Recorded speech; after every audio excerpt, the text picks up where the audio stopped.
Hello, hello. We're doing shift tactic 3 today. So if you have your shift book and haven't read it, grab it. They are actually the same size. No, they're not.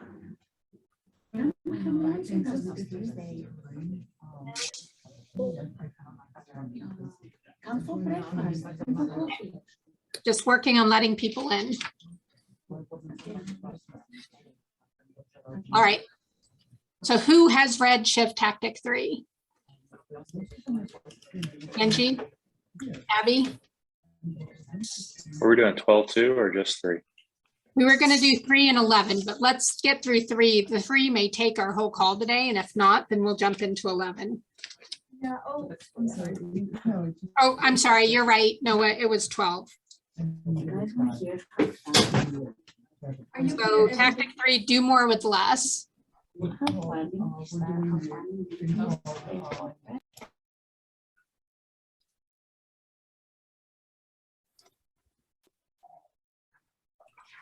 So it's do more with less, and then it says leverage. So when we say leverage, what do we mean by leverage? Well, it can be people or systems. Yeah.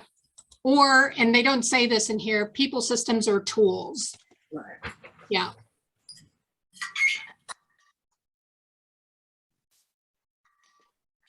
So Angie, when you were reading this, what were your takeaways?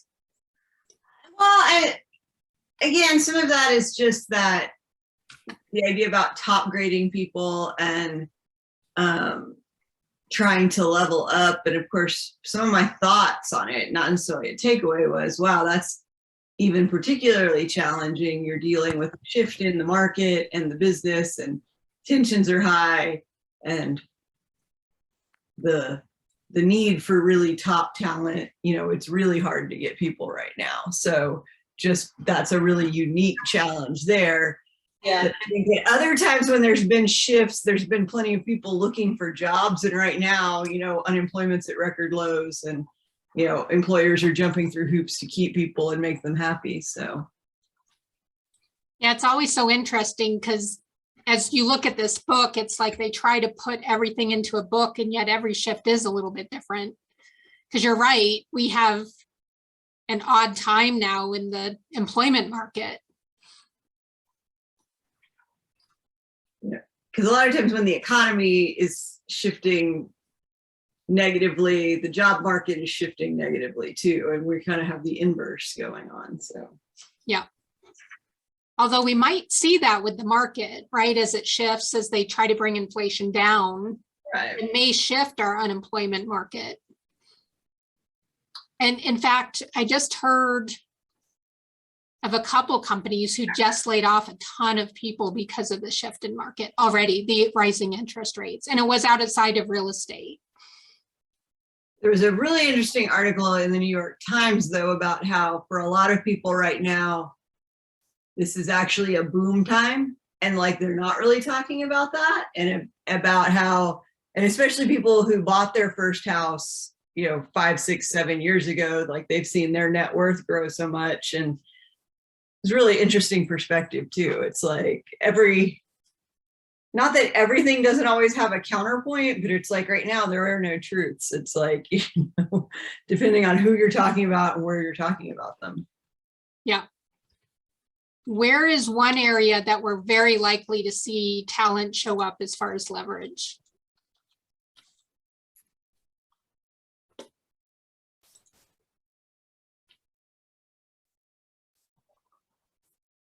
Like where people able to work more? Like who on our team are we likely to see more talent show up as in this market as it shifts?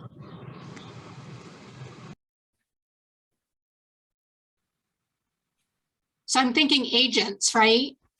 Because as the market shifts and there's less low hanging fruit and all the agents have to work harder to get business, right? Well, I mean, how many of those individual agents will start to look, how many of those individual agents will start to look for teams because they're struggling on their own?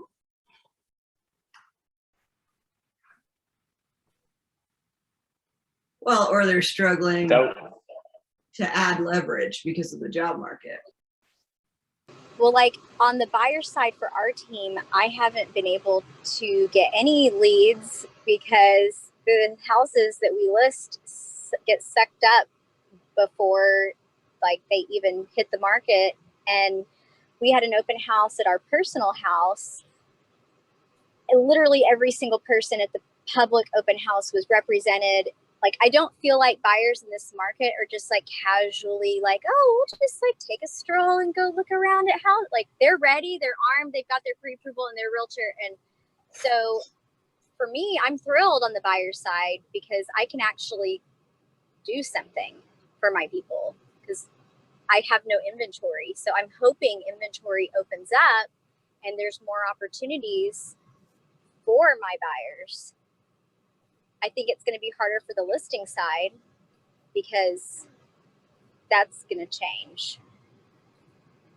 And I see opportunity for talent in all of these for people who are like social media savvy. Like what I see all agents needing is telling the story, like just even listening to y'all talking right now. Like I didn't know about the New York Times article.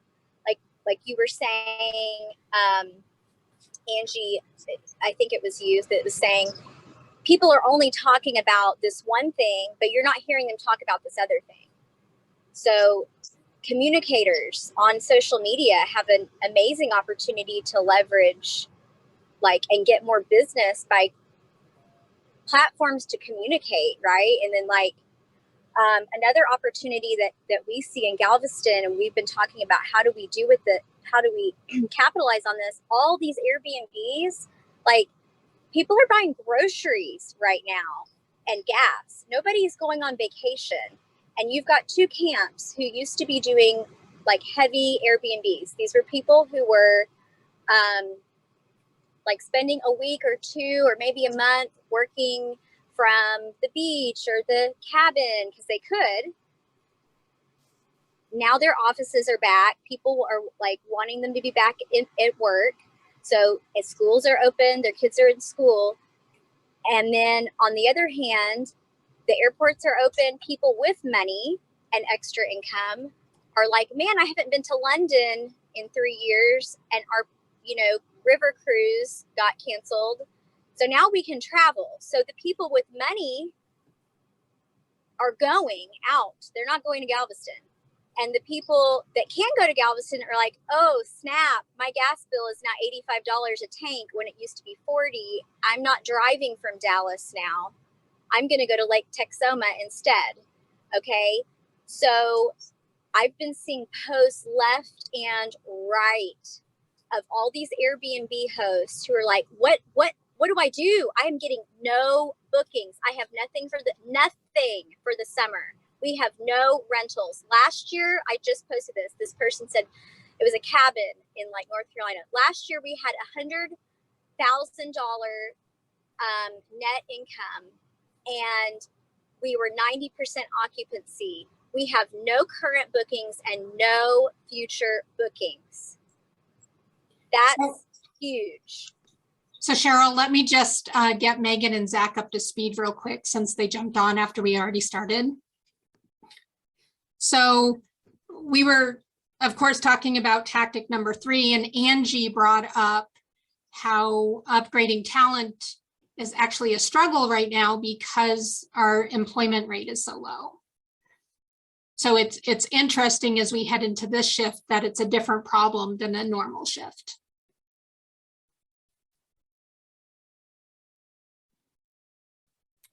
Yes, such a great point, Angie. And the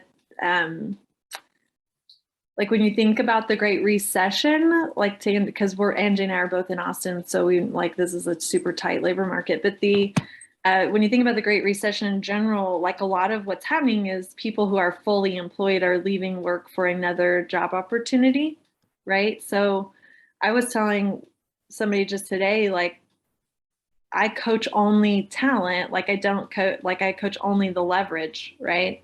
And I am having a huge attrition rate from people who are just saying, well, I've outgrown this opportunity and I took this job somewhere else. Like So talent is still moving. It's just where we would normally go get the talent is not the same. Like it's not Indeed. It's people are coming in the back door to your teams to pull out your talent. And they're making MOFers to talent, right? We talked about that last week. Like they're making MOFers for talent, and sometimes our own team talent's like a click away from leaving you. Yeah. And it may not be for money, right? It could be it's for opportunity. Yeah. Mm-hmm. In many of my clients' cases, it was a pay cut, or they left to start their own company. You know, they just outgrew the opportunity they had. Yeah, and it is such a great topic, a great conversation, and I think it highlights what all of our opportunity is, which we don't have a database and we haven't done a great job of cultivating that relationship. It's no different than the database we run with our clients, right? We go into a shift and suddenly we're like, hey, we haven't been talking to our database enough.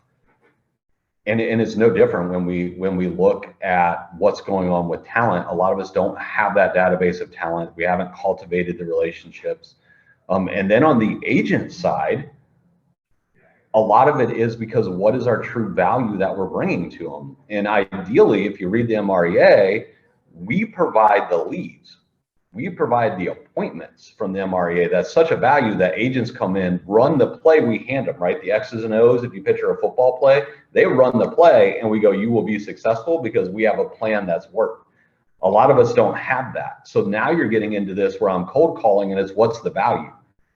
Well, I have a TC. Okay, I can pay $300 now and get a TC company to do that transaction. So I think there's a balance there. It's one, we haven't cultivated the relationship. So what does that look like where you're hunting for talent and finding them in different locations, cultivating the relationships? And then two, what is the real value that we're bringing to the table? And do we have a system and plan that we're 100% confident that we can walk into and go, look, come into our team and I will get you to the growth that you're looking to achieve for the year, whatever that Life by Design looks like.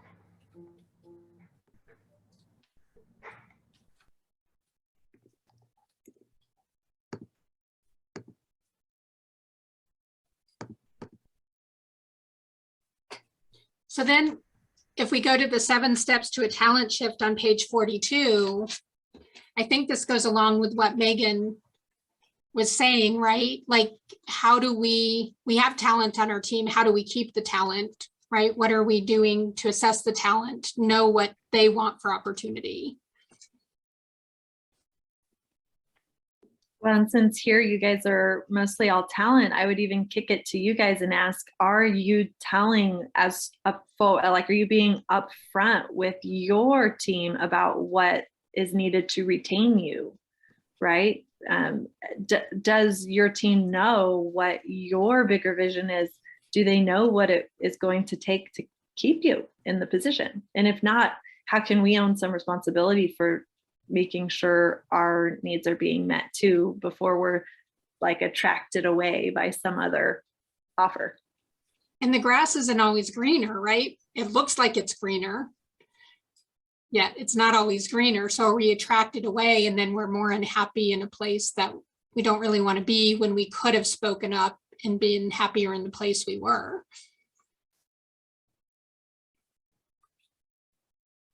I think with your leadership team, it's important to, like, we periodically get together and have like a half day or a full day. And one of the things we do is we say, okay, where do you want to be in 5 years? Where do you want to be in 5 years? Where do you want to be in 5 years? Okay, what do we have to do with the business to get it to the place that Angie has what she wants and Wendy has what she wants and, you know, whoever else is on leadership? And sometimes those things don't get discussed real often, but then as opportunities present themselves, it becomes very clear what the path is and what people need to have. And then are you in turn having that conversation with the people that report to you? You know, like, what do you see? What do you want the business to do? And if they're saying, oh, well, I want you to move up so I can have your job, like, well, you need to, you know, like, you need to know that. And have a plan for it. Like, right, Cameron? Cameron just onboarded some talent who's like, well, I want your job, man. Like, great. That's wonderful. Like, how are you going to help him get it? You know, And where do I go after this?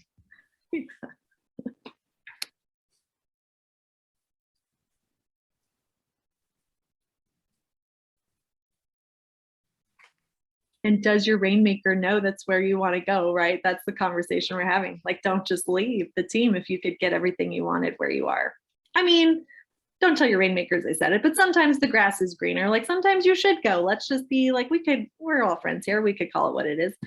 But if you're not asking for what you need, you know, how much of is it that you're just wishing that making a move might solve some things for you that you could actually get where you are?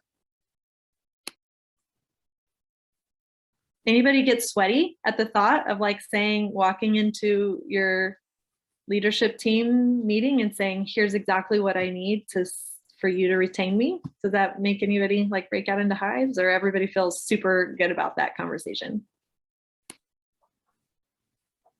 I think walking in and dropping it like that is a little awkward. Yeah. If it's the topic for everybody and we're sharing it, then that becomes a different thing. But I mean, yeah, again, for people, I went to CV last week and I've had 3 people reach out to me just making sure I was happy at what I was doing. And and my boss was teaching CV. I was like, okay, like People are coming for your talent. If you don't think they are, you're not paying attention. People are coming for your talent. They're coming for your TCs, they're coming for your LCs, they're coming for your EAs, coming for your ISAs. Yeah, So pay attention. Angie's point, yes, pay attention to Angie's point, like those conversations are already happening on her team. What if they're not happening on your team? How are you creating them?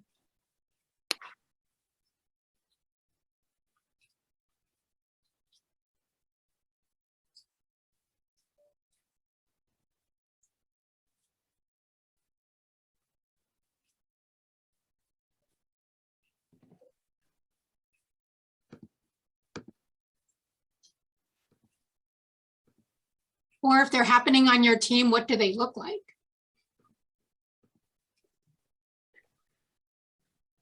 I am just floating. So ironically, we were talking about this the other day. One of our best, most talented team members is a contractor, but she does marketing for us. And she has, because she likes us and she is loyal to us, I think, she's approached us on multiple occasions. Hey, like I need a raise, like basically, and you know, I've been working hard. Like we're lucky that she didn't just jump ship, right, and go work for someone else who she could make more for. But it was, we were saying, you know, it's interesting, this other person like has not asked us ever for a raise and has not asked us for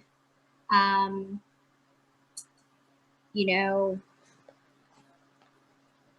I don't know, other compensation. And so what's to keep them from going somewhere else too? And how can we be proactive in keeping our people that have been with us so long? So that's the question, right? especially think about that with like those auxiliary people, because it dawned on Wendy and I earlier this year, like we hadn't given our sign runner a raise, you know, and he works 8 or 10 hours a week and, you know, he's hourly plus mileage. And I was like, yeah, wow, I started in August of 2019 and we have not given him a raise like since I've been here. And so like we gave him like a $10 an hour raise, just, you know, because I mean the total hours, it's not a huge amount of money, but that's a pain of a position to try to like find somebody for. Like that's definitely a pain point.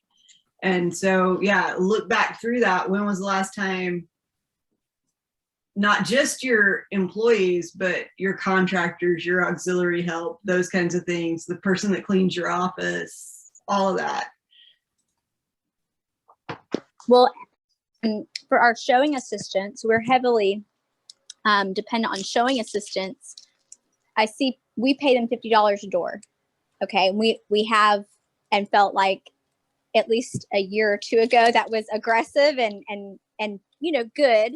Not maybe not aggressive, but just expected, right? Like who's going to waste their time for less than $50? And we constantly see people posting looking for $25 an hour showing assistance. Well, now, like in the last week or two, I've been thinking, darn, do we need to start paying them $75 a door? Like gas is going up, right? So $100, like what's it worth to me to have that leverage? So, I mean, does anybody here use showing assistance? Just, it looks like there's maybe 15 or 20 people on here. And Ours are all tied to an agent, so they all Okay. get a cut of their lead agent's sale. okay. Cameron's shaking his head. I don't know if you can see I couldn't find the unmute button. Yeah, Right. we're the same way. It's per agent and then it's a percentage of their transaction. So we used to Same do here. that. And then we changed our model back. So Cheryl, what was more beneficial to the showing agent? well, the showing agent made more money doing the by the door. Oh, I'm sorry. Say that again. What was more beneficial to the showing agent? Yeah, whether you pay them hourly or part of the commission, because you So said you used to basically- do part of the commission. Yeah. So basically we used to have a dedicated market specialist, which was basically a glorified showing assistant.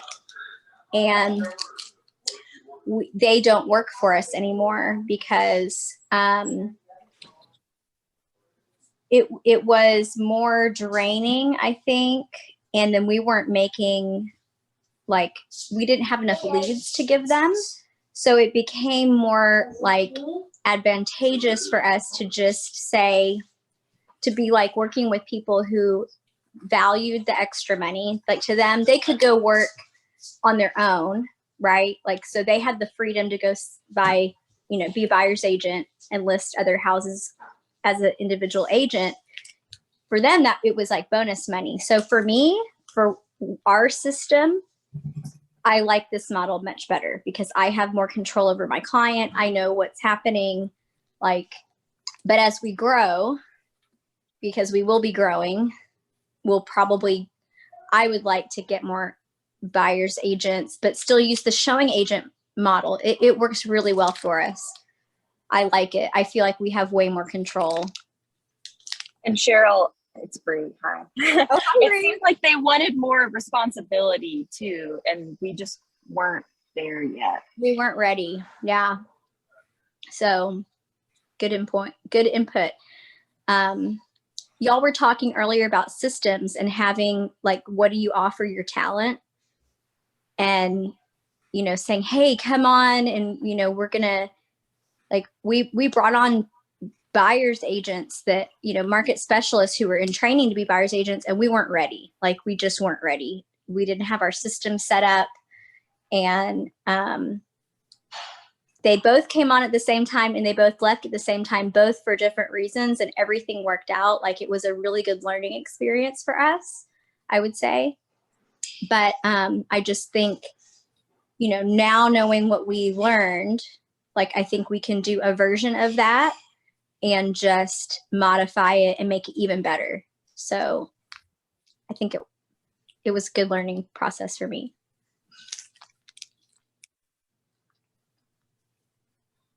I think for our team, going into hiring agents, it goes back to the value. They want flexibility, they want more money, it's different for every person. And we actually had a conversation or a class that we took in our market center about that, millennials, Gen Z, we have all these different generations coming into the workplace, and some people just don't want to work on Friday, right? So it's just going back where some people are just motivated by money. So it comes back to going in and saying, what do they value? What's important to them? And maybe it is just having a flexible schedule, and they come in, get their work done and leave. So I think that's kind of where we're shifting. And like I said, money sometimes isn't important to people.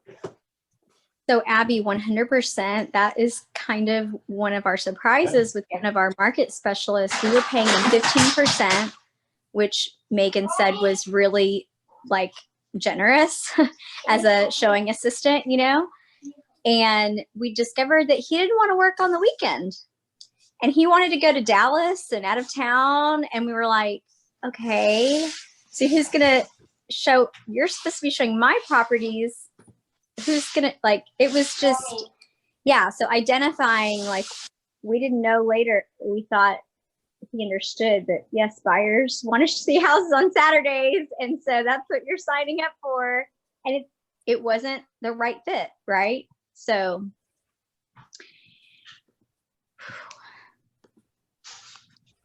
And I think that goes back to that, as miserable as the hiring process is, really dig in and make sure you get it right, or you're doing it again 6 months or 12 months down the road. And so. Absolutely. And Abby brings up another great point, right? It's not always money. It could be lots of different reasons that our employees want to stay with us. So really understanding from them why they want to keep working for us. I think on the topic of money on there is that it's not always just about giving them a raise either, but showing them or educating them on other ways of building new streams of income, possibly on your team by taking on more roles or investment opportunities. And so giving them those tools can also show them the value of staying with you too. I think there was a team recently that they were like saying, we want everyone on our team to get an investment property. Like, we want everyone to, achieve that in some way. And it was very exciting when they could report everybody on the team now, like, had an investment of some kind, and they were helping them, learn. So yeah, that's a priceless set of skills, right, to offer your people. Yeah, our team, we actually spend a lot of times in other areas of life, and we do goal setting annually. And then actually even just this morning, we did like our mid-year retreat. And so we just went to someone's house and went over our goals, but most of it is in not real estate, like not your economic model and how you're working on that, but like, how's your relationships? How's your wealth, your impact in the world? Like, what are you giving back? And we spend a lot of time in that, and people tend to love that so much that if we do it every 6 months, they stay with us forever, because they see that they're not just growing in real estate, but as a person, and people really enjoy it. Helps a ton with our retention, I think. But I think that's that, knowing what's important to people. So I have people on my team right now that it's really important to them that, yeah, if you want to leave for 2 hours in the middle of the day and go volunteer at your kid's school, great. Like, are these things going to get done on time? Great. Okay. How you get it done, when you get it done, I don't care. Make sure you post in Slack that you're leaving so everybody knows you're not available for 2 hours. So, but knowing what's important to people, and maybe they just say, oh, like, they say something about like helping out with something, and you say, oh, well, if you ever need to go do something during the day, just let us know. We can make that work or whatever. One of my friends that I made, who's very talented, when she told me that she was leaving her team, I was shocked, and I was like, what? And then she was telling me that she sat in a chair from like 7:45 to 5:45 every day, and she couldn't go pick up her kid from school, and she couldn't leave like ever. And I thought, wow, they're going to really miss you because of that kind of, I don't know if anyone lives that life anymore. Does anyone here live that life and love it? I mean, I'm just really curious. I do a little bit. I don't love it. I mean, if I have to go like to the grocery store, I'll use it as my lunch break. I'm like, hey, I'm going to go run some errands. I'll be back in about an hour. But yeah, I'm essentially stuck at my desk more or less for the day, which is fine. But that cuts into the fact that I am a year behind on all my doctor's appointments because I have, a very limited PTO time through my group. I have 10 days and I'd have to take PTO or use my hotspot, and I don't have unlimited data. So it gets tricky. It gets really tricky sometimes. Well, and what you just said, I have to use my hotspot and I don't have unlimited data. So talking about like being more, I don't know if assertive or just vocal, like, hey, listen, team that I love working for, I don't know, am I allowed to say these ideas? Or I don't want to get her in trouble or fired or anything. I mean, I would just say it's a weird topic because I had to go to patient first like a few weeks ago, and I didn't even bring my laptop, and my rainmaker got upset with me because I didn't bring my laptop, and I was having a massive flare up. I was nauseous. I was awful. And it's like, how are you going to get stuff done?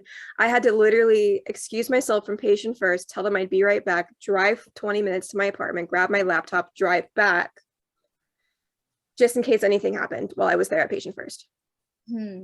So that's where I'm at. And I I love what I do. I love what I do on a daily basis. I love getting people into homes and everything, but it's stuff like that because they will, and I like them very much, but they will disappear for hours and only to say like, oh, sorry, I was at a doctor's appointment. I was looking at things, but I couldn't respond. So it gets a little annoying on that end, So I would had a similar conversation with our operations manager the other day. And I said, you don't have to do it all. Like you don't have to do it all, but you do need to think about like how we can make a plan to help get things done. So maybe, and again, I don't know how big your team is or what the bandwidth is, but there's cyber backers, there's other low cost things, or if I'm not there to answer the phone, like here's my backup. It sounds like you really want to keep doing a great job and you need some flexibility. I would just say, look, I would love, like, this is a phase in my life where, I need a little bit more flexibility and I can get my work done. If I had a hotspot with unlimited data, like it's, I don't know, $30 a month. Like, would they pay for that? Thankfully, at the moment, we just hired another ops person who I've been training and is an absolute delight and is amazing. And I think that will help because we're supposed to be each other's backup and each other's buddy. Awesome. So that's going to be great because now maybe I can actually get to the doctor.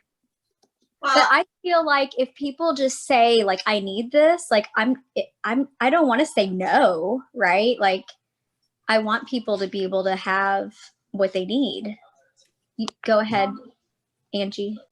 Well, I was gonna say, I think too, it's important to have conversations with people in your market about like, what are they offering people, or what are, what are they doing for retention? Because I know I have a group and it's all ops people that are on teams that are part of Gary's top 200. And when we get into some of those conversations, like the 3 or 4 other people in Austin, we're like, no. Like you're talking about totally something different than what's going on in Austin or whatever. But then I think you can also have those conversations with your people of like, what are some things you would like to see? And then, take that to your leadership team and say, hey, like, here's some brainstorming ideas. Which of these do you think we can offer people as a part of retention? And, I know for some teams, like they let their people earn working from home 1 day a week or whatever. On our team, you're supposed to be in the office 2 days from 9 to 3, and then the rest of the day is your flex. You work around that, but the core hours are 9 to 3. So it's different in different markets what people are wanting to see. But I think that that's an important thing that sometimes your rainmakers wouldn't necessarily think about. There's things that are really zero cost that you can do for retention that, again, what is the cost of hiring? What is the cost of training? What is the cost of, and if it's, I mean, we have started now, we have everybody on ops rotates and takes one Friday a month off. And then we're trying to force everyone to take one whole week a quarter off because people weren't using their vacation time. And, you know, the business hasn't suffered. You know, people, if they know it's their Friday, they're working really hard Monday through Thursday to get their stuff done so that it really doesn't affect the rest of the team if they're gone on Friday. And, you know, they're communicating with the agents all week. Oh, hey, this is my Friday off, and everybody's good. Has anybody given unlimited PTO, and has that backfired ever? We had unlimited and no one was using it. And so that's why we started enforcing you have to take one Friday a month off, and we want you to take a week a quarter off. So my old company was very like that. I used to work for a publication company, and we didn't have federal holidays. We just had like we had a huge chunk of PTO because we were news, you know, news never stops. And we've definitely, like, I think I can count on 5 hands plus all the people had to be like, please, dear God, take time off. You have so much PTO accrued. We have, I would consider unlimited PTO. We do offer a plan that also gives like paid PTO and sick days and stuff like that. And once you go through that, anytime after that, you can either work extra hours at the beginning of the week to take like a Friday off, or if you just want to take it unpaid, we don't care, as long as the work is done, go. Don't be in the office, go. We've never had anyone abuse it as of yet, knock on wood. And honestly, I don't even track their paid time off either. That's gangster. Yeah, I think it's that's simpler on the the joke. management side, but also gives everybody a lot of freedom as long as they get the job done, gives them autonomy. And autonomy is a huge topic of retention of why people stay with a company. Or, you know, is it fun? Do they have purpose and potential? And, you know, autonomy is obviously another one of those factors. And Yeah, I think just gonna say that we always joke that you have 10 paid days off, but no one's gonna count how many you take. And so it's really whatever. But my whole thing is I want to create a company that I want to work in. And so everyone around me works the same, you know, like if I want to be able to take vacations, let's go build that. If it's Friday at 4 and we're finished with everything, let's all go home. Who cares to stay that extra hour or two to just say we're hitting the hours. So I just try to create what I want. What Cameron just said was really critical. So if you're taking notes at home, like write down that the policy is is going to influence things less than the culture. So if you have an unlimited policy, but your top-down culture is you work, like you brag about how you worked a 20-hour day yesterday, and that's what is received culturally as being honorable or like the thing to do, then it doesn't matter if your paid time off policy is unlimited. No one will use it because the unspoken cultural theme is we work 20 hours a day. And Angie's coming at it from a hugely, this was their year to create stability and retention because they hadn't. So when she says we're forcing people to take off, that's her way of saying we are recreating the cultural element that says we are the kinds of people who take a week, a quarter, and a day. And, you know, you have to do it too. And Angie gets that because she's the worst offender, right? She's like, well, you take vacation, but I'm going to work. I'm just going to work. No, you have to go too. So next week, no, Friday, right? So long as COVID's test negative, she's getting gone for a week because you've got to do it too. If you don't create, like what Cameron just said, if you don't create where you want to work, your people don't have permission. They do not have permission culturally to go take unlimited PTO. So how do you know what your culture is?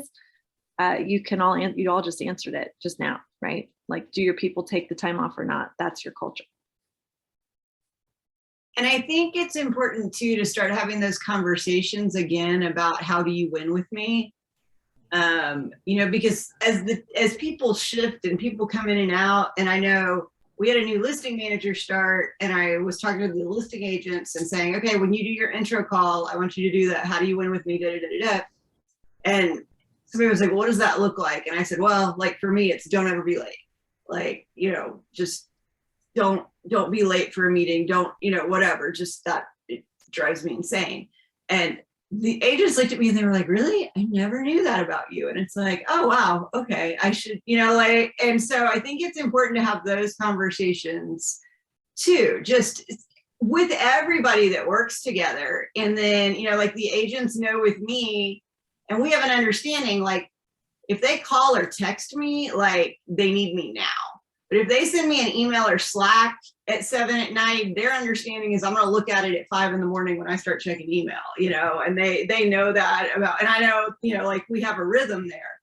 And so, you know, I think that helps too. So it's like, oh, just because somebody's not at their desk from 8 to 5 or whatever it is, if you're having those other conversations and having conversations about flow of information and, you know, what's the escalation pattern for trying to get your attention, I think that helps as well. It builds trust. Hi, Pam.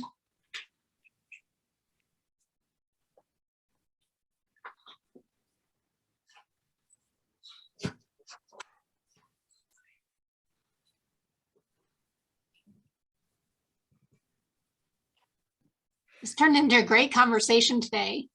Right, and Totally I'm about took to a make it route up I real wasn't quick. expecting, but great conversation.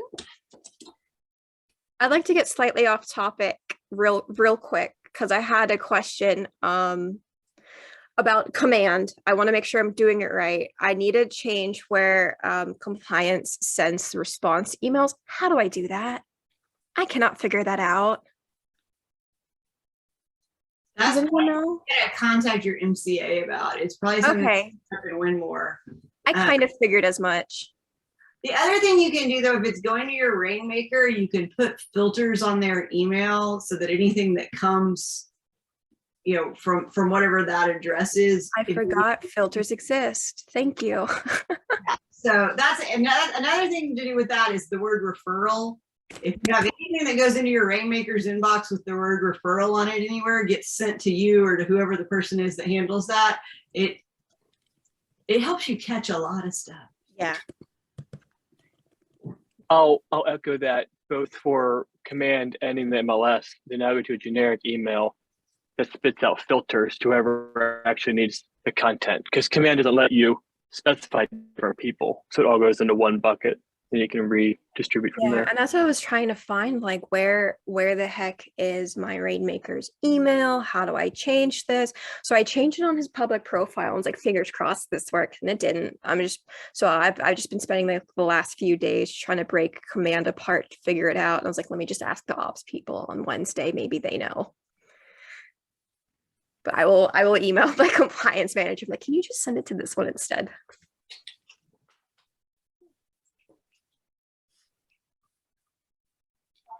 So Zach, do we have a topic for next week?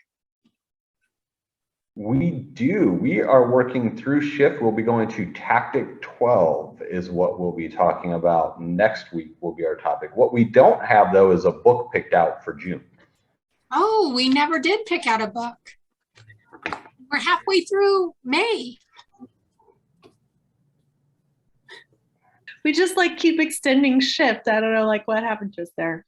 Recommendations? Who's got a book or a topic that we could then all come together and suggest books around, like who has a growth plan opportunity that they'd like to capitalize on here for book club? This one's been sitting on my desk. I haven't started it yet, but it sounds kind of sort of what we were talking about, the At Your Best by Carrie Nieuwhof, how to get time, energy, and priorities working in your favor. We all leaned in. We all couldn't see it. We were like, what is it? Noah, you were going to say something. Yeah, I'm still stuck on this topic that we talked about in the spring masterminds for anybody that was there, with value propositions, and not just value propositions, but unique value propositions.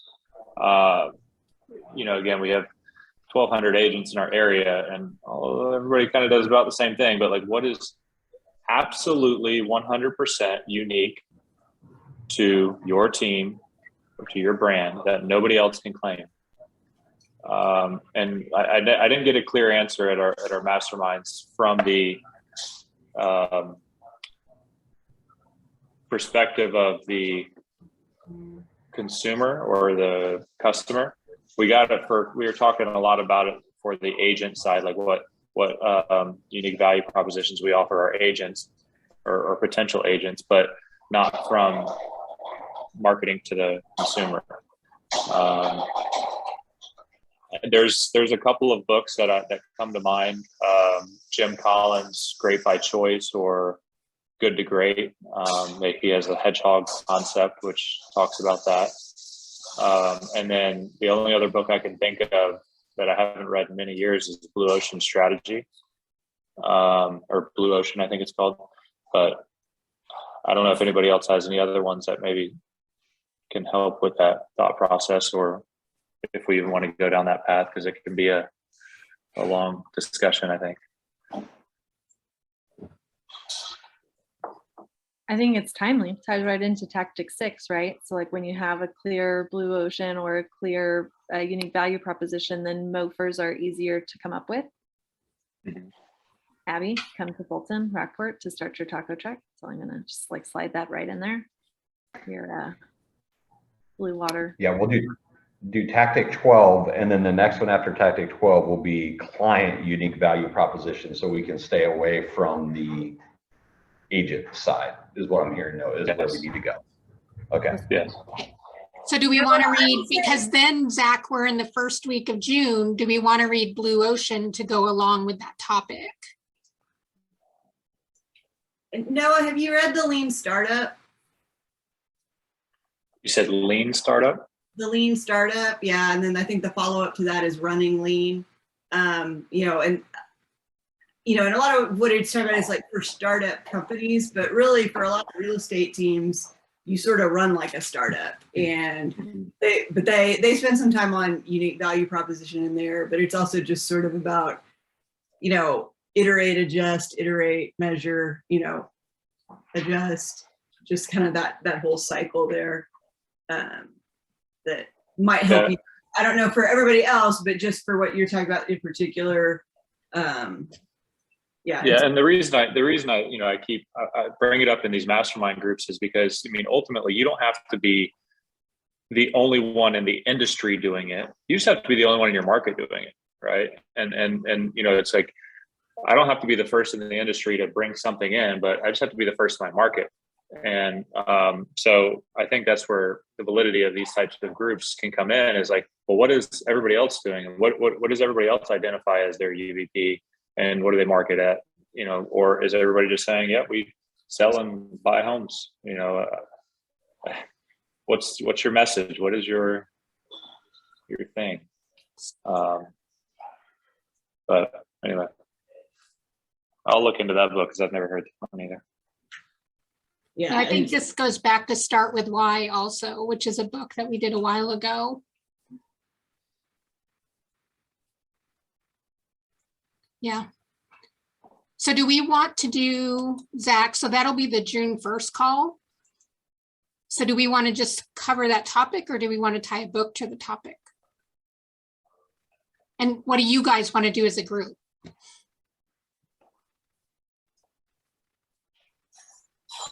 I like to read, so we can tie a book to it.